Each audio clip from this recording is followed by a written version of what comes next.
Good morning, everyone. I hope you're all really well and having a wonderful weekend so far. This week I have been starting to record for you my monthly routine cleans. So these are cleans that I will do maybe once a month, sometimes twice a month, but I tend to do them routinely so they don't get left behind. And I thought I would take you along with me in the month of April and we would go through all of my monthly cleans together. So this week is week 1. I started on the 1st of April until the 7th of April, and this is what I did for the week.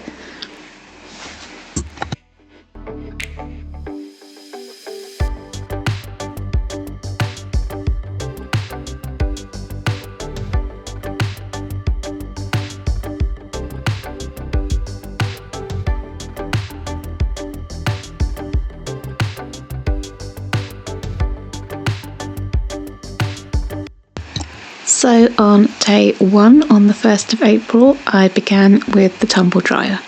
Every month I do the Tumble Dryer on the 1st of the month, regardless of anything else that needs doing, because our Tumble Dryer, as with all tumble dryers, are a massive fire hazard in the house, and it's so important to keep them clean and lint-free. So every month, without fail, on the 1st of the month, this Tumble Dryer gets cleaned. So to start off with, I have removed the reservoir, I have removed the condenser unit, and I've removed the lint catcher.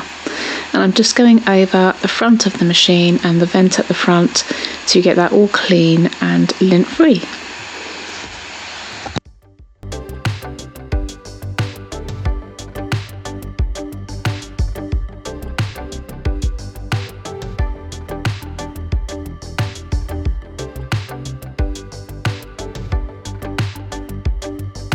So normally this little door for this little vent opens, and today it was having absolutely none of it. I tried a couple of times.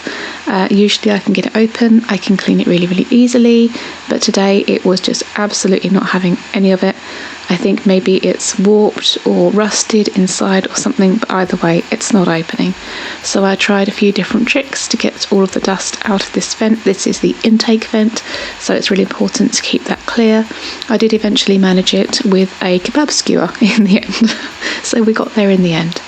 So now I'm using a tumble dryer sheet just to get the lint from the inside around the trap. We still get a lot of lint build up around the trap as well as inside the trap, so it's important to clean this out as well. I'm pushing it down into the bottom of the machine next to where the condenser unit sits, and then I'm going to reach right into the back of the machine as far as I can and pull any lint that's gathered behind the condenser unit, which unfortunately it does also, and get that out as well.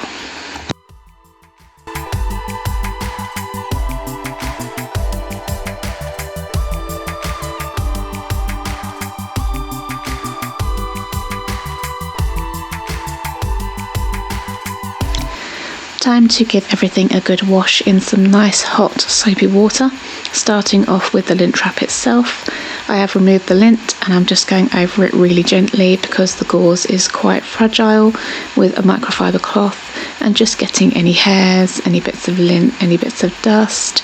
There was a couple of little pieces of paper that had got caught into these little holes, so once again I have my trusty kebab skewer out. I'm just poking those through to get those out as well, and then I will leave this to air dry.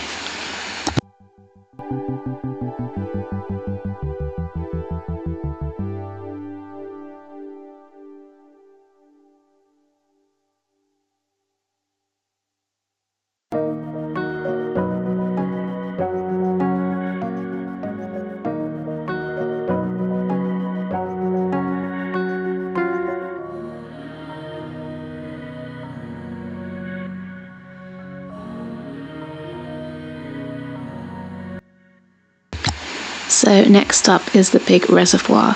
So we have a condenser dryer. If you have a vented dryer, you won't have this. If yours is plumbed in, you will have this, but it won't have anything in it. But ours we have to take out every time we do a tumble dryer load, and we have to empty it. But this little cage that I'm currently trying to prize out, another thing that usually comes out with no problem at all, but today, because I was filming, didn't want to. So I had to get the old skewer in there as well. I'm not sure what's going on with it this week. Normally it pops out of there, no problem at all. If anything, it's difficult to get it in. But this does catch hair and lint as well as any bits and bobs that shouldn't be in the reservoir. So we clean that out once a month as well.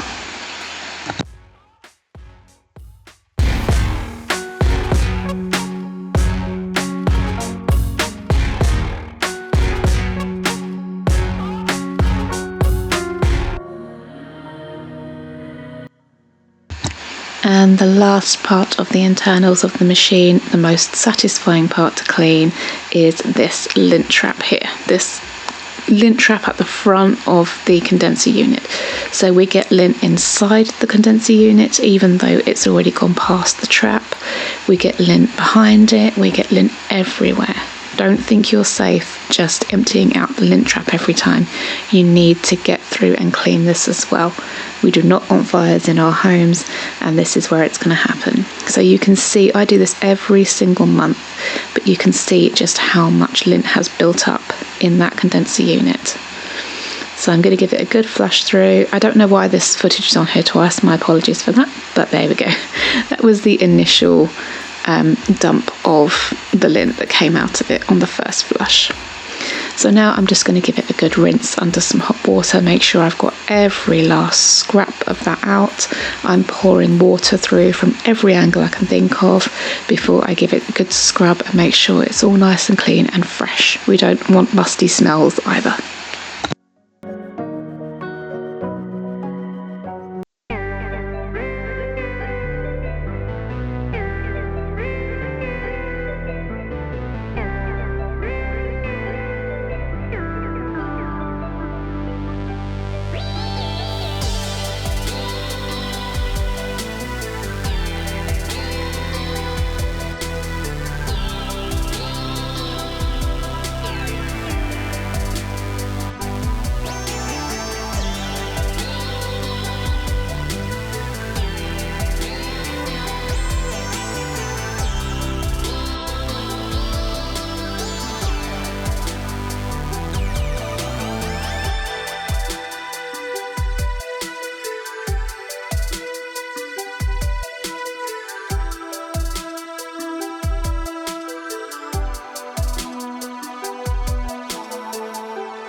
So now that's all done and dry, we can pop it all back together and it's ready for another month's worth of use. Fortunately, we have some good weather coming, so hopefully we won't need it that much.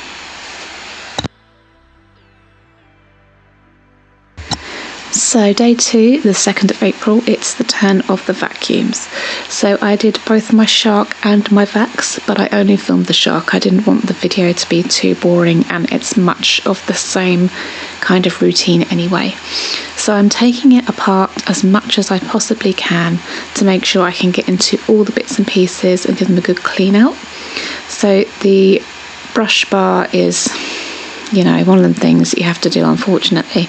Mine wasn't too bad because it got cleaned just the other day, but I do want to go over it and get everything out anyway, just because this is part of my monthly kind of service that I do on it. I was looking at the anti-hair roll brush bar things when I was originally buying my Shark, but the reviews were not all that great, and it was, I think, about £120 more than this normal model that I have, and people are saying they still have to de-hair the brush bars anyway, so I thought, not worth it, I'll just do it. Don't know if I'm regretting that or not. I still think I would have ended up doing it, so I'm kind of glad, but at the same time it might have been nice to not have to do it so frequently. Perhaps that might be the difference between the two. So I'm just going over the main body of the Hoover very carefully with some hot soapy water, getting into all the crevices with a little old toothbrush that I use for cleaning and my microfiber cloth. I'm being very careful not to get it too saturated. Obviously it's going to take it a while to dry after this, and I do need my Hoover on a regular basis. So I'm just going over and getting all the dust off, getting all the hair off, any bits of grit and dirt that are sitting on the main body of the machine are coming off as well now. So I'm going over with my flash spray, on the main motor of the Shark. I don't want to get any water anywhere near that motor, so I'm just going to go over it really carefully. I've already taken the filters out. They are currently in the kitchen waiting to be cleaned while I do the outside of the machine.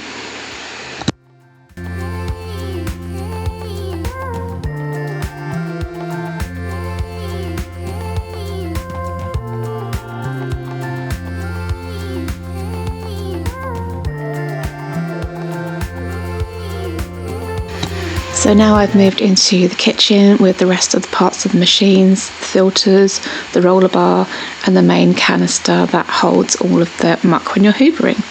So I'm just going to go over these with some water that's got a little bit of detergent and a little bit of washing up liquid in it. I'm going to get these guys washed through and as clean as possible.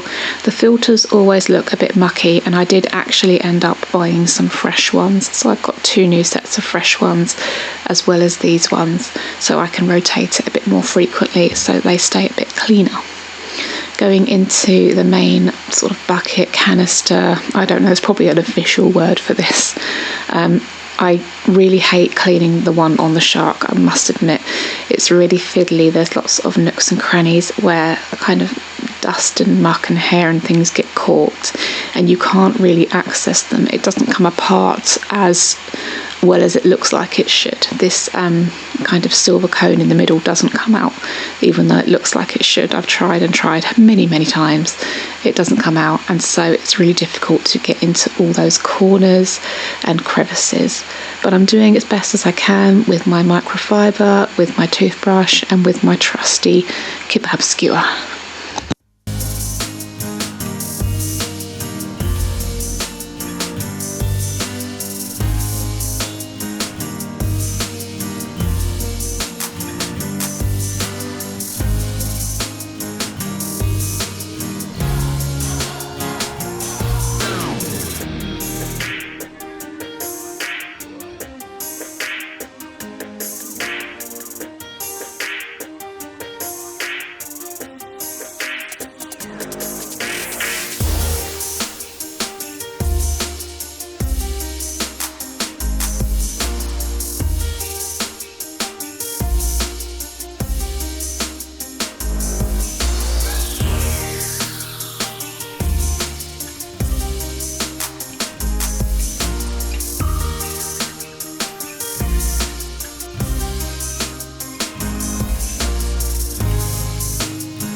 So now that those bits are clean, I'm just going to leave the 2 filters, so there is a sponge filter and a felt filter, sitting in the sink with a little bit of a stain remover, while I go and put the rest of it back together again.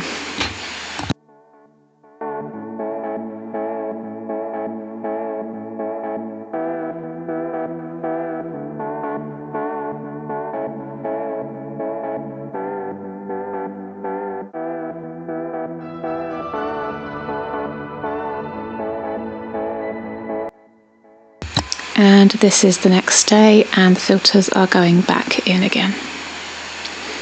So we are now on to the 3rd of April, our 3rd day of monthly routine cleans, and it's time to deal with the fridge. The fridge does often get cleaned more than once a month, but this month it hadn't, so it was really in need of a good clean. I find it takes just a long time and a lot of mental space to empty it out, take all the shelves out, take all the sides off and give it a good clean. So it really needed one today, and I was in the mood, so we're going to get the fridge done.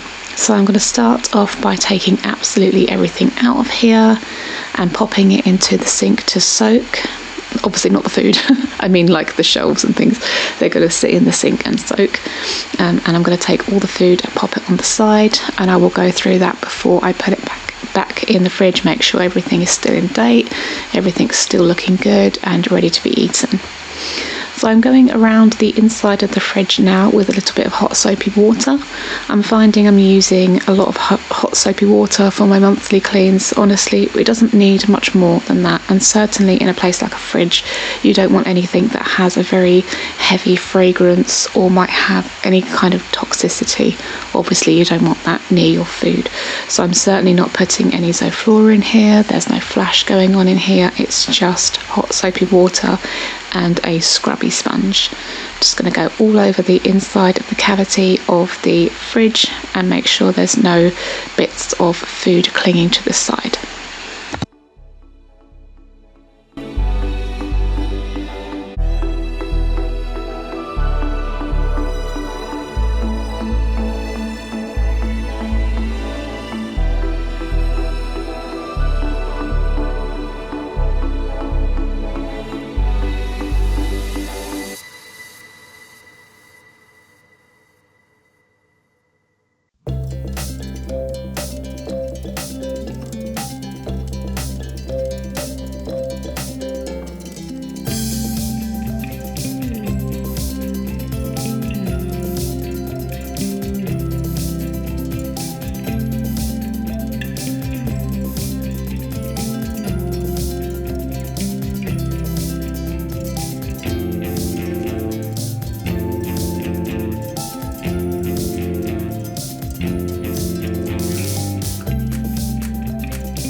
And now I'm just going over the front of the door with the same hot soapy water just to give that a little clean, and drying it down with a microfiber cloth just to give it a little polish.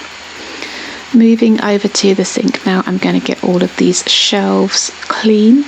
The glass ones I tend to do first so they can air dry a little bit more, and then I'll move on to like the plastic shelves and the salad crisper last of all.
And now it's time to pop everything back in again.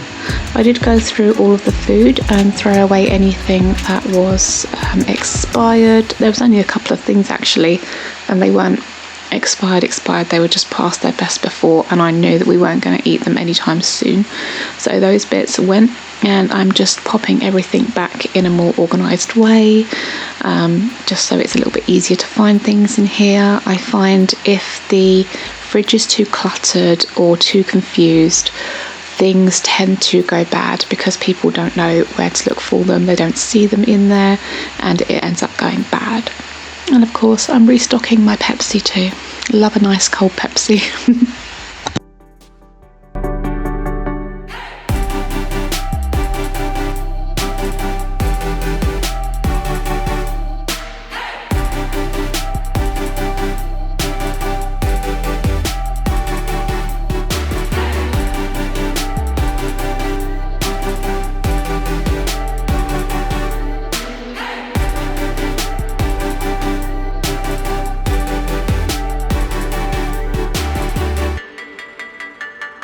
Okay, so day 4. It's a nice easy one today. It's just the microwave and the kettle.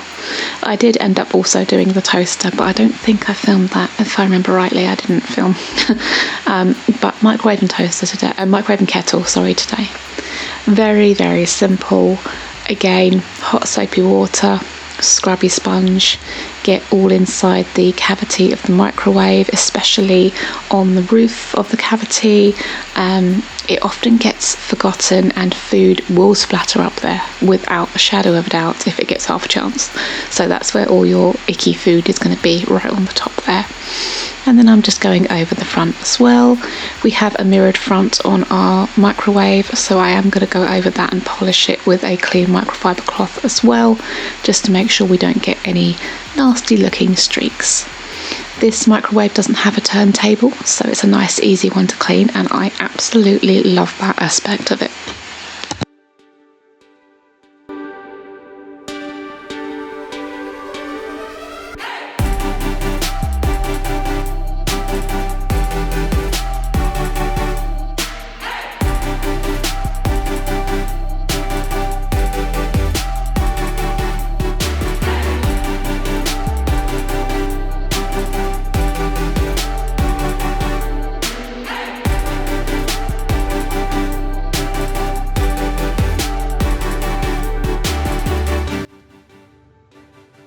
Moving on now to the kettle. Ours has a built-in Brita filter, so I'm going to change that as well today.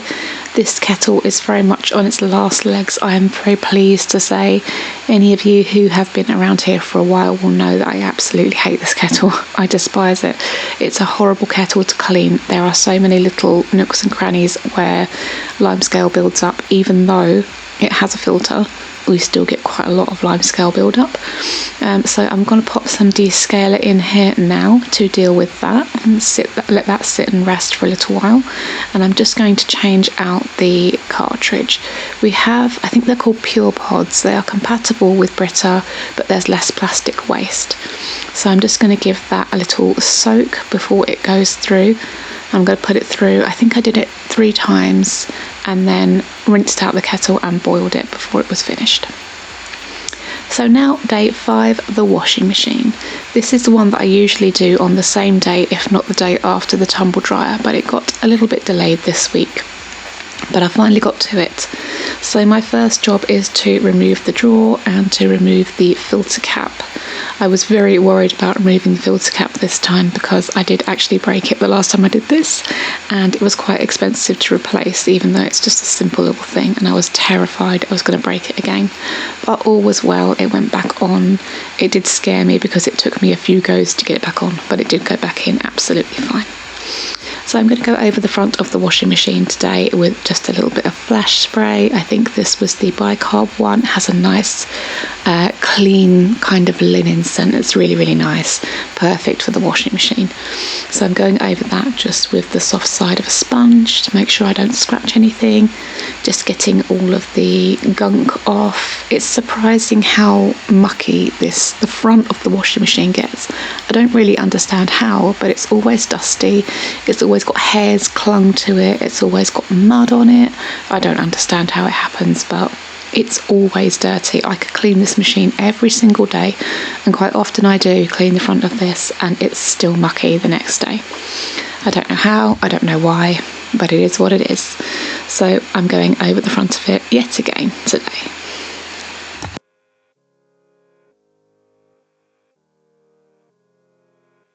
Just sprayed a little bit of flash into the actual filter itself and given that a clean as well, just because that was a bit far out. I don't think you could see too well what I was doing. So again, a little bit more flash spray into the there's a word for this. I call it a seal, but there's a proper word, isn't there? I know there's like a gasket or something like that, just to make sure we're not getting a kind of mould build up in there. It really can build up, and it can build up so quickly. So I like to do this nice and often, at least once a month, just getting it in there with my kind of detail brush as well, before getting on with the drawer kind of hole. I don't know, I'm sure it's got a name. But this bit that gets mucky here, I find the easiest way to clean it is with I've got like an electric brush. It's kind of like an oversized toothbrush that I usually use for this, but it did need a charge, so I'm using a manual toothbrush today, and my sponge, I'm just getting some of that muck off and going onto the bottom of the drawer hole as well, and making sure I've got the muck off there as well. We get quite a build up of fabric softener, particularly on the bottom of this, so I really wanted to make sure it had a good go over before I put the drawer back in.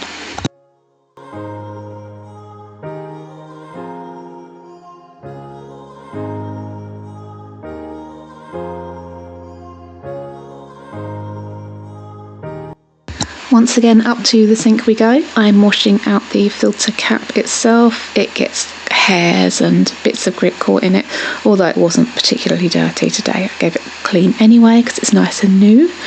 And now I'm moving on to the actual drawer itself. This is the little clip that goes onto the fabric softener drawer. I've just popped that off, and I'm getting as far into all those little crevices as I can with my brushes, with my sponge, everything I can manage to try and get in there. I'm going to get in there because I feel like the washing machine drawer is responsible for a lot of the musty scent that comes from a washing machine when it hasn't been cleaned in a while. So now I'm going over the drawer itself. Again, we have a lot of scale build up, a lot of product build up, a lot of gunk build up. So I'm giving that a good clean, and then once I've got off as much as I can with the sponge, I'm going to spray a little bit of Viacal spray into here and leave it for 2 or 3 minutes, not very long at all, and then I'm going to go over it again. That usually works really well for getting the lime scale off of these drawers, but don't leave it for too long because I don't know if it might damage it if it's left for longer than that. So I just do 2 or 3 minutes once a month, and it seems to keep the scale down really well.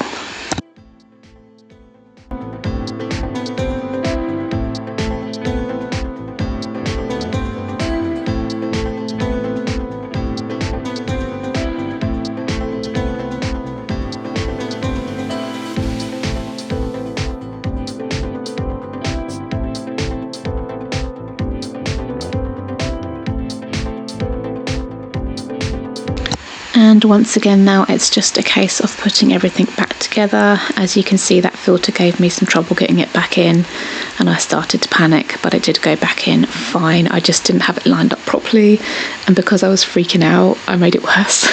But it's back in, it's fine, it's not a problem. Just giving the front of the machine one last buff because it was still a little bit damp. And then I'm going to go in with my Dettol washing machine cleaner. This is the lemon one. It smells really nice. And once I've got this drawer cleaned off, I'm going to pop that back in and set it going on a nice 60-degree wash with that Dettol washing machine cleaner inside it. It always does a really, really good job and makes it smell nice and fresh afterwards.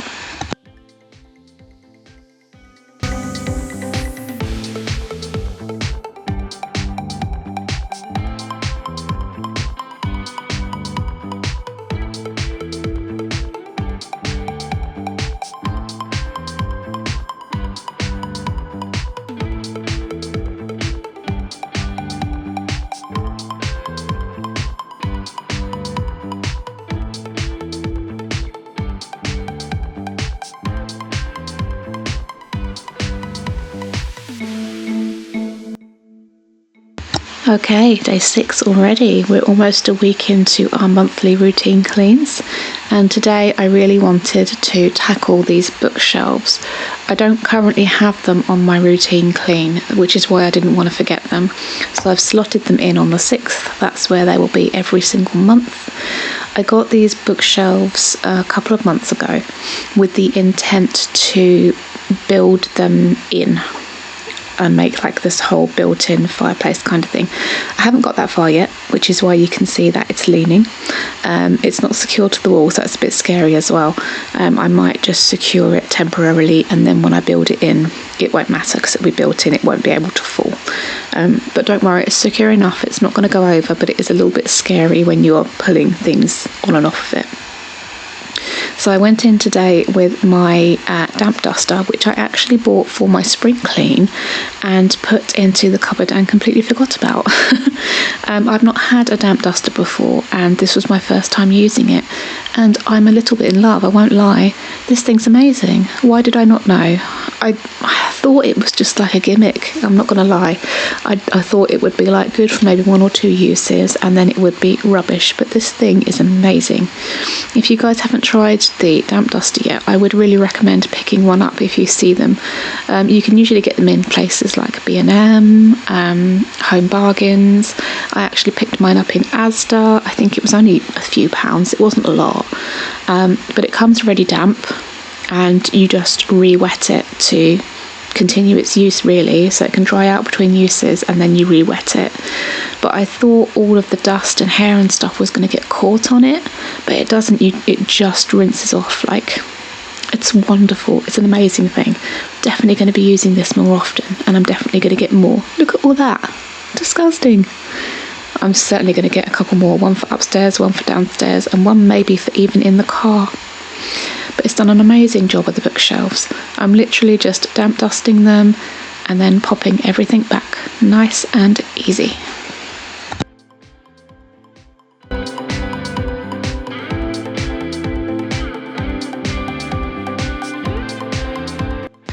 I will say these shelves are a little bit of a work in progress at the moment.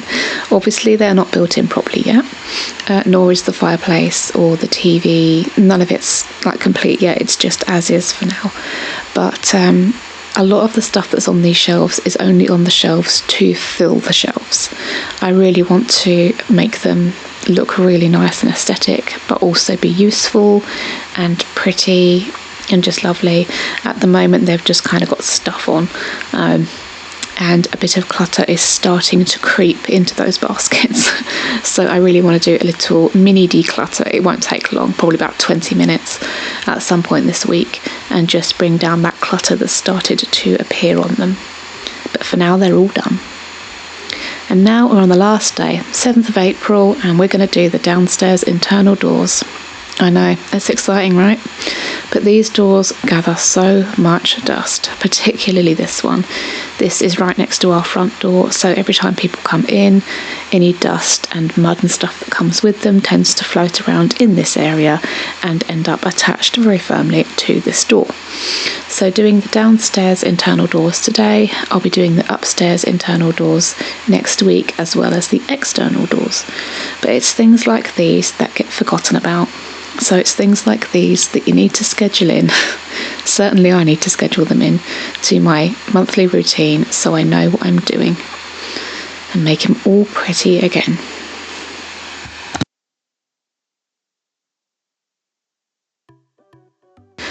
Do excuse the state of George's cage, he does need a clean out.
And this is the last door that I filmed for you today, guys. I didn't want it to get boring again, and my son doesn't really want me to film in his room, and I want to respect that. So this is it for week 1 of my routine cleans. I really hope that you have enjoyed it. I hope that it's inspired you. It certainly has given me the kick up the bum I needed to get the rest of my house sorted out this month and to get back into the routine of monthly cleans. It's feeling so much fresher in here already. I hope you have a great weekend, guys, and I will see you in the next one. Bye bye.